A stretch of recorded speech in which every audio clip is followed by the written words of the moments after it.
Here's the man. Jeryko, ladies and gentlemen, just came on. Our dear friend Yaniv Hoffman, who's live from New York City. We're so honored. We were just speaking about you, Jeryko. We're so honored to have you here once again. This time virtually at CBT. We love you. We love everything that you stand for. You're a light unto so many of us. Your music penetrates the heart and the soul. And again, we're so honored to have you. Thank you for coming in and for volunteering your time and your God-given talents and skills, which are so special. And my friend, the stage is yours. I'm going to pin your video so that everyone can see you. And then if you're open to this, at the end, we can also open this up to questions and answers if they may have any. But the stage is yours, Yaniv. Thank you again. Hey, Rabbi, it's good to see you again. It's great to see you. And everybody here, I'm swiping through a little bit just to see everybody's faces. It's good to see you guys. You guys were one of my last shows before this all started. So very fond memories. And it was a really special time. So thanks again so much for having me, and I look forward to coming back again. Just having you many more times again. God willing. Yaniv, yes, please. There's just a couple things, obviously so much going on in everybody's mind. I'm hoping that everybody is doing well and healthy, and that you're getting through this time, not too lonely, not too sad, and that everyone's staying healthy. I personally, just a little update on my part. I'm in Maryland right now. I live in New York with my wife and 3 kids. I just got married a few months ago, and I adopted the 3 children of my wife that she had from before. And so we're definitely taking this. It's definitely a blessing. Sometimes it's hard to see it, but it's definitely something that I couldn't have asked for a better way to mold the dynamics of our new formed family. It's difficult at times, with having the kids at home and schooling and balancing, figuring out what my wife and I are, the direction of our career right now. But we're very blessed, and I think we're going to look back on this time with fondly, and hopefully the kids will as well. I have a story that I was thinking of when I was thinking of something to share with you guys. I think I'll share a story with you and then maybe play a song. Does that sound good? Perfect. Cool. So a story that comes to mind during this time is, and I was just speaking to my wife about this, that I was served in the IDF from 2012 to 2014, and I was a commander in the Givati Brigade in the combat unit. And we spent about a year in the West Bank. So it was a very intense time. It was an intense time in Israel. It was right before Protective Edge. So it's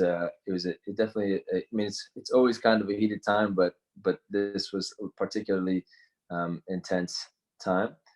I'm seeing some questions over here, but I think we'll hit them all at the end.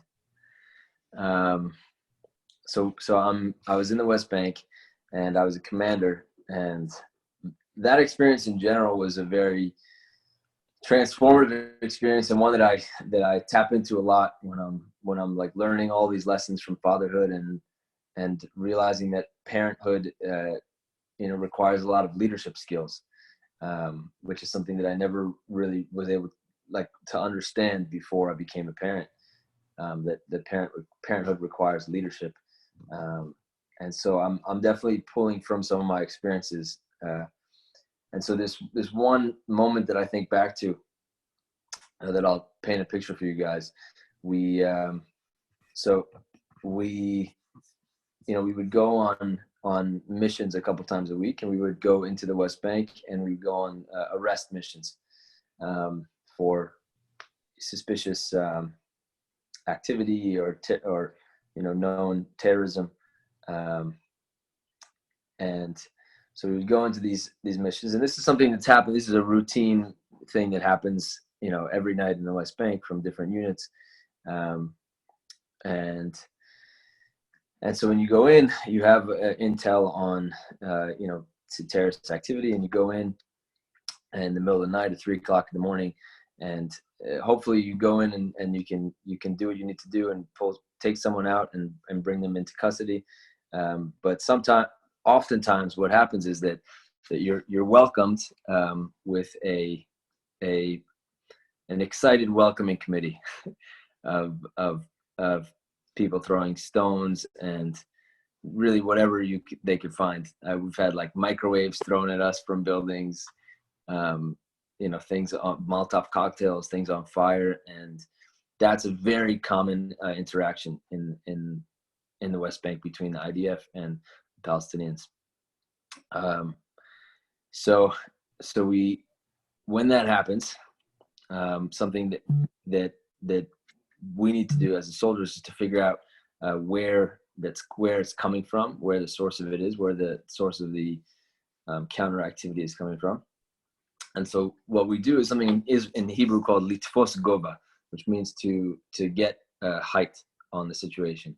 So the best way to do that is to get to the top of a building, or if you're in a more terrain area than to a side of a mountain, to understand really what's happening, to get a good picture of the situation.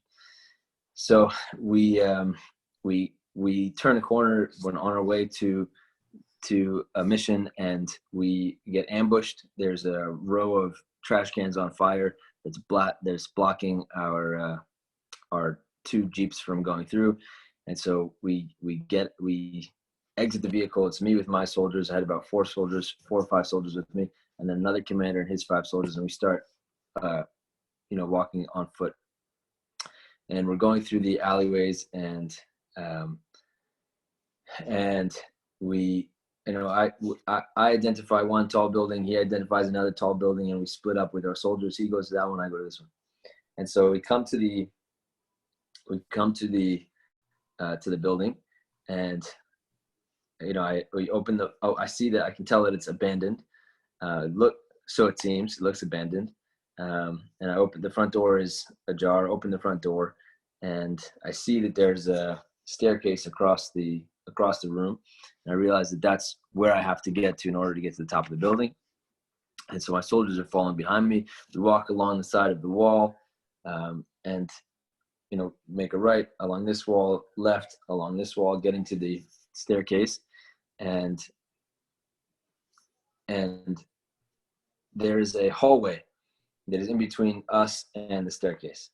And so tactically, there's a method in which you can't just cross a hallway in a building. You have to understand if it's a room, if there might be somebody in there, and there might be some kind of threat waiting for you.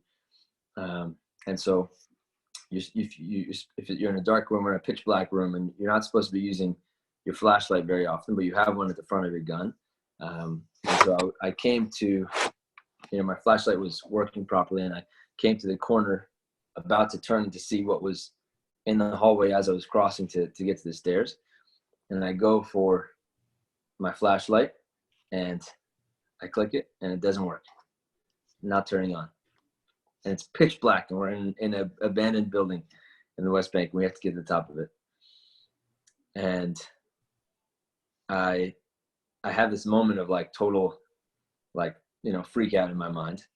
And my soldiers are waiting for me to make a move, right? And it's either going back or going forward. And it was that moment when I made a decision that in this darkness that I have to move forward, and that I have to do it confidently, because my soldiers, their energy and their confidence is following my confidence and my energy. And so I made the decision. I said, this is what I think is the right decision.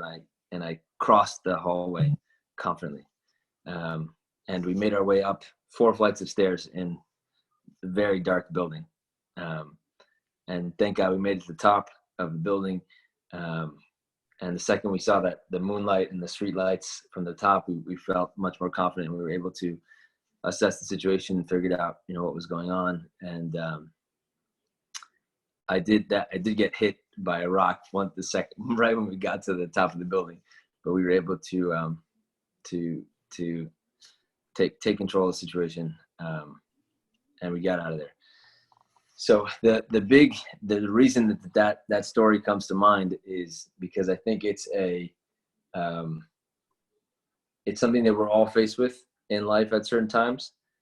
But I think in particular, especially if you are a parent right now, or if there's a community relying on you, or a business that's relying on you, or if it's a small business, a big business, partners, whatever it is, we're going through a time right now where we're all trying to press our flashlights and they're just not really working. We can't see what's ahead of us. We don't know what's next. We can make assumptions and predictions, but all of our flashlights are off, and we're in a dark room. And I think that there's a moment where we have to gather our courage, turn to God, and just believe in ourselves and believe in a higher power and just move forward, because moving backwards, doesn't help anybody. Doesn't help us in the long run, even though it might be the safer decision sometimes. But that's our job right now. It's something that I'm trying to remember that muscle and remember that experience to help me and my family get through this time, and just say, one step at a time. We're just gonna, even if you can't see what's in front of you, we're just gonna go one step at a time, one foot after the other, and eventually we'll climb through the darkness and get to the light. That's what always happens. We're gonna get through it 100%, and that's where we are today. So hope everybody can connect to that in some way, and should have the strength to be able to do that, including myself, hopefully. Amen. Amen. Thank you, Yaniv. Beautiful. Beautiful. I'll play a song for you guys. Okay, let's go for it. I know it's hard that you don't have any reaction from the crowd. Somebody asked me, said, what's the biggest difference in your life right now? I said, the lack of clapping. It's very awkward sometimes. I'll play a song and just I'll have to say, okay, well, I hope you enjoyed that. But especially webinars. This at least is interactive. I can see you guys here. It's good to see you guys. Well, we're clapping in our hearts, that's for sure. There you go. There you go. So this is actually a song I wrote a few weeks ago, and recorded it and put on YouTube. It's kind of just inspired by what's going on right now, and you'll hear it, and I can talk about it a little bit, but I'll play it first.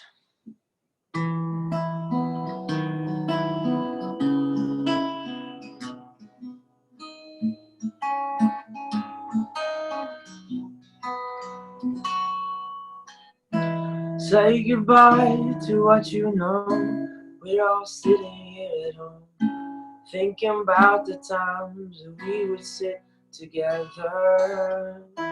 All the things we thought would count have no meaning to us now.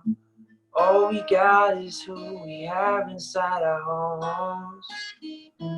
But tell me, when this is done and we go back to life, will we remember these days forever? Will we go back to our ways? Oh, will we remember these days forever? Will we go back to our ways? Oh.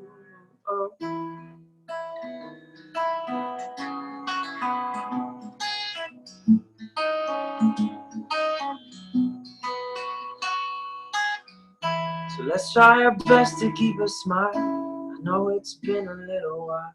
When we return, we'll sing this song together.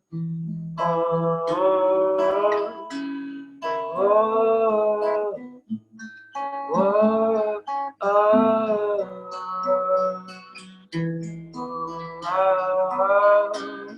oh.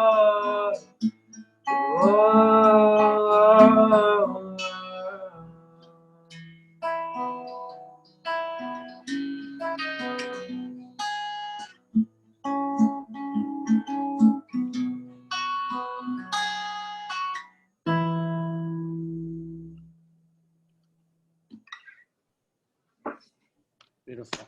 I can clap. Yeah, I mean the song is really just, it's a question I have for myself and that I have for all of us, which is how are we going to remember these days?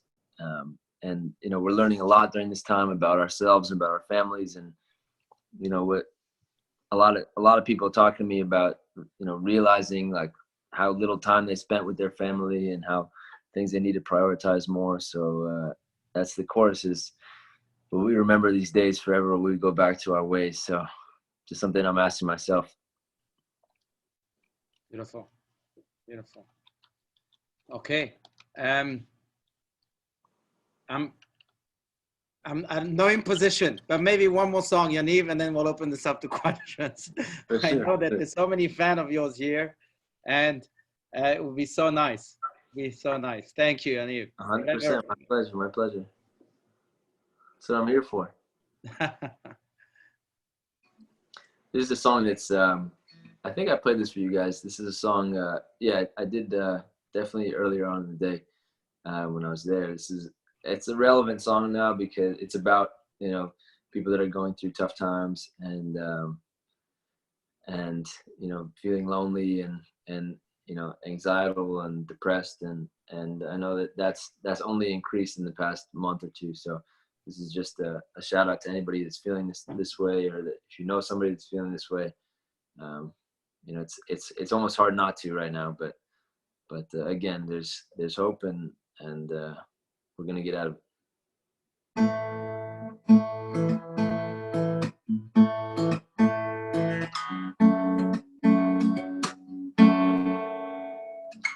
Going home now, can't afford to stay.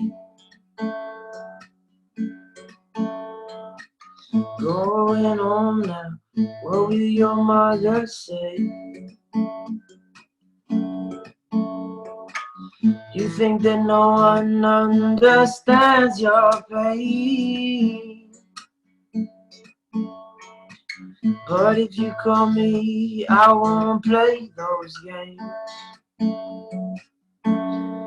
You think the world will go on without you.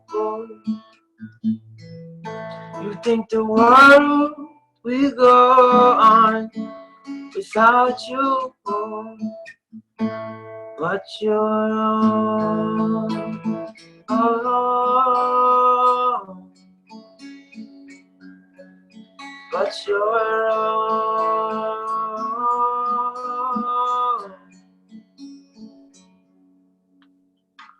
Leaving home now, it's been 3 days. Leaving home now, nobody gets your way. You think your parents judge you for your hair, but if you ask them, I promise they don't care. You think the world will go on without you.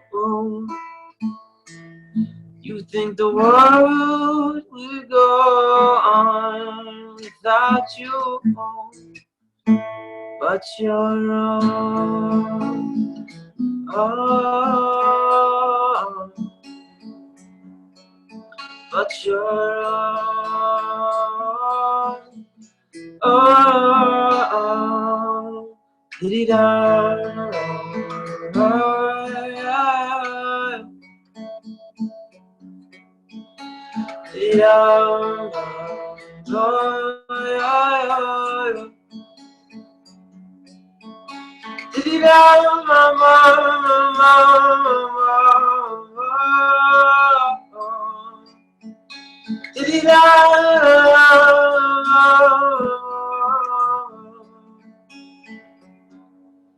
You think the world will go on without you.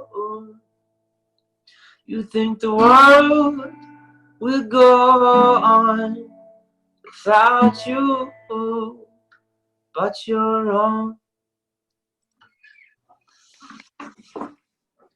Beautiful, Yaniv. Really, really so soulful and inspiring. Really, thank you. Thank you so much. Thank you. Friends, as mentioned, I want to open this up to maybe 2 or 3 questions. You can either chat your question or unmute yourself and then just speak up one at a time. I know you said, Yaniv, you had a question before that. You received a question. I see here in a second. So Yeah.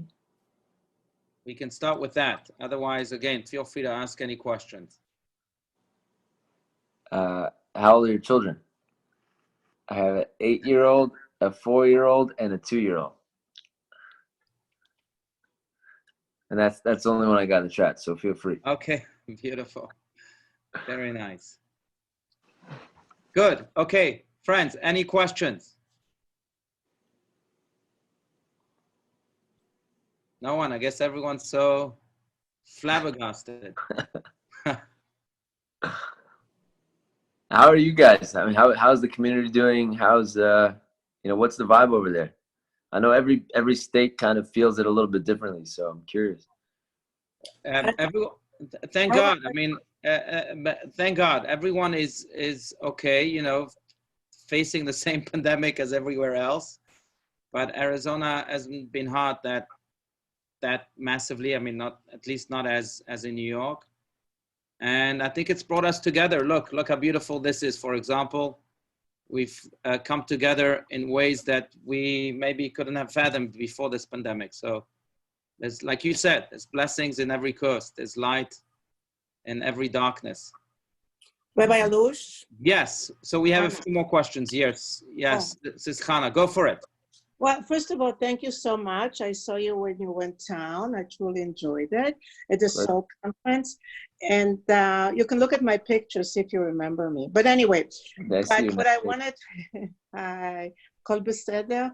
Anyway, but what I wanted to say is a couple of things that Rabbi Alush and our wonderful CBT community did, which was very, very special. For Lagma Omer, we had, you can order hamburgers and hot dogs, and then you can drive through and pick up the food, which was amazing, because I am pretty much in isolation.